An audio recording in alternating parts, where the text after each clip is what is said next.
Louvado seja nosso Senhor Jesus Cristo, para sempre seja louvado.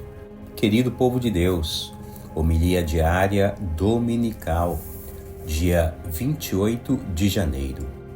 O Senhor esteja convosco, Ele está no meio de nós. Proclamação do Evangelho de Jesus Cristo segundo São Marcos.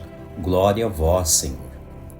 Na cidade de Cafarnaum, num dia de sábado, Jesus entrou na sinagoga e começou a ensinar.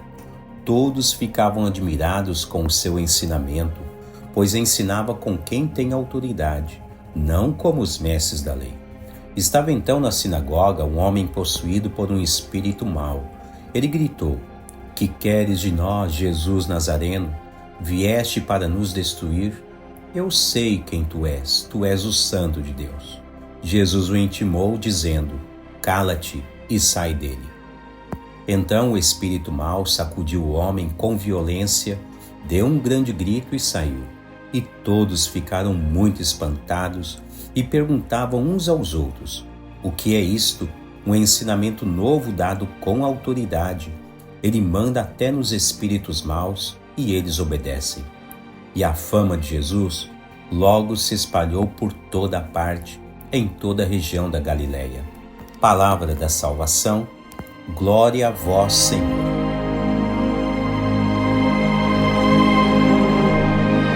Querido povo de Deus, estamos agora no quarto domingo do tempo comum e as leituras extraídas são o livro do Deuteronômio, capítulo 18, Salmo 94 e 1 Coríntios, capítulo 7. E hoje, de um modo geral, a liturgia, em uma visão assim mais que abrangente, nos relata, entre tantos detalhes, nos relata o quanto Deus ele é preocupado com cada um de nós e quer eliminar, extirpar todo tipo de mal de nossa vida pessoal, de nossa vida familiar, de todo o nosso meio, enfim. Nós vemos esses detalhes a começar da história da Antiga Aliança, que hoje traz para nós o livro do Deuteronômio, capítulo 18. E neste capítulo em especial, mostra-nos a narrativa a respeito da instituição de novos profetas. Todos eles serão à semelhança de Moisés. E neste trecho em especial, Deus ele se preocupa em comunicar a Moisés, que por sua vez deve comunicar a todos os israelitas que todos os filhos de Deus devem agora aprenderem a escutar os profetas que são enviados por Deus e não outros.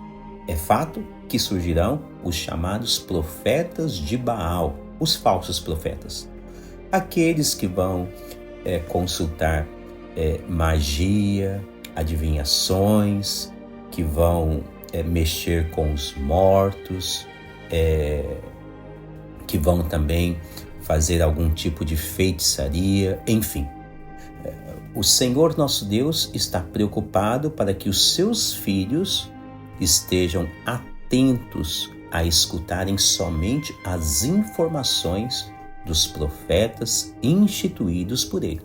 Isso para nós é uma chave de leitura belíssima, porque também nos nossos tempos atuais devemos ter toda esta cautela, aprender a escutar quem de fato são os verdadeiros enviados de Deus. E por isso então nós vemos que a liturgia ela traz esse fio condutor, uma preocupação divina com as suas criaturas. Note que o Salmo responsorial de hoje, o Salmo 94, ele traz aqui algumas estrofes belíssimas que poderíamos rezá-las o dia todo. Mas em destaque, vamos a este versículo que diz assim: "Nós somos o seu povo e seu rebanho." Olha o cuidado que Deus tem para com todos nós, de tomarmos consciência que somos do rebanho do Senhor e não outra coisa. E por isso, então, devemos aprender a ficar atentos com aqueles que Deus nos enviou e com aqueles que tentam se passar por profetas de Deus, os falsos profetas. E por isso, então, São Paulo, na segunda leitura, também tenta alertar a todos nós, independente do nosso estado de vida. São Paulo hoje escreve aos Coríntios e fala para nós que quando nós nos entregamos aos caminhos de Deus, nós devemos nos preocupar muito com as coisas santas que são do céu. Contudo, dependendo do estado de vida que escolhermos, teremos maiores ou menores desafios. São Paulo diz isso tanto para os solteiros como as pessoas casadas. É bem verdade que, na linguagem de São Paulo, aquelas pessoas que escolhem livremente a se consagrarem a Deus, a ficarem solteiras e viverem somente para Deus, essas pessoas terão a única preocupação com as coisas do céu.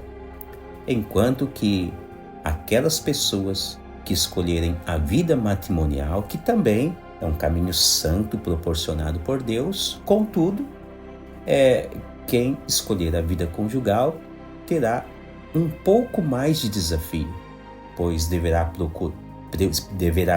deverão se preocupar com a sua vida matrimonial e também nunca permitir que Deus saia do primeiro plano familiar. E quando nós escutamos orientações deste porte, é bem verdade que então nós temos que a cada dia nos acautelar para que o mal ele não se infiltre, em nossa vida pessoal, em nossa vida familiar, no nosso cotidiano, com palavras falsas, de falsos profetas, de pessoas que se dizem serem de Deus e no fundo não é. Esta é a preocupação de Deus desde a história da Antiga Aliança. E não é diferente agora, quando nós atingimos a plenitude dos tempos a partir do Filho de Deus. Veja que hoje o cenário do Evangelho de São Marcos nos mostra um dado bastante interessante, porque São Marcos ele quer enfatizar que quem tem toda a autoridade proveniente do céu é o Filho de Deus e não é outra pessoa. E isso nós temos que ter clareza.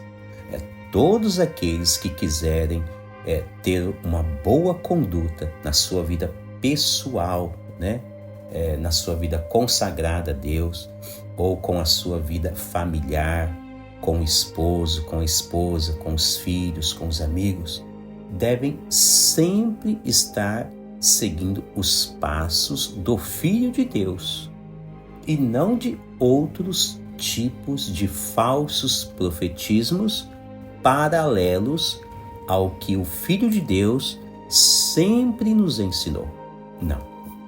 Note que São Marcos deixa claro no Evangelho de hoje que somente o Filho de Deus tem autoridade. Ele ensina diferente.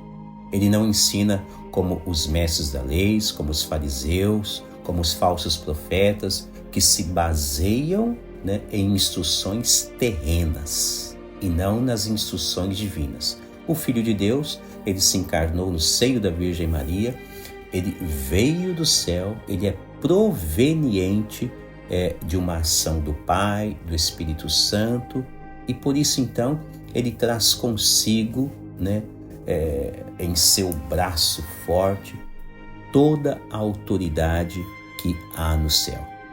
E é por isso que o Evangelho de hoje nos mostra este agir do Filho de Deus, expulsando o mal da vida de um ser humano, E aqui acho que fica bem claro para nós no Evangelho de hoje que Jesus ele tem poder sobre todos os tipos de espíritos impuros.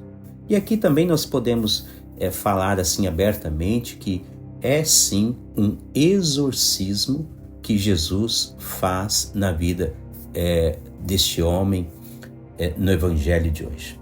E quando nós vemos um tipo de coisa dessas acontecer, o que nós devemos pensar? né? Nós não devemos nos assustar, nos assombrar, nos pasmar, né? Não devemos. Devemos ter um olhar único a respeito de toda a missão de Jesus. Seja quando ele faz o bem, quando ele cura alguém, seja quando alguém se converte, segue os passos dele, ou mesmo como hoje, quando Jesus mostra que ele somente tem o poder de expulsar o mal, qualquer tipo de mal, da vida de todo ser humano. O que pensar a respeito disso? Nós podemos aqui lembrar da teologia da recapitulação de Santo Irineu, um grande santo do século II e III.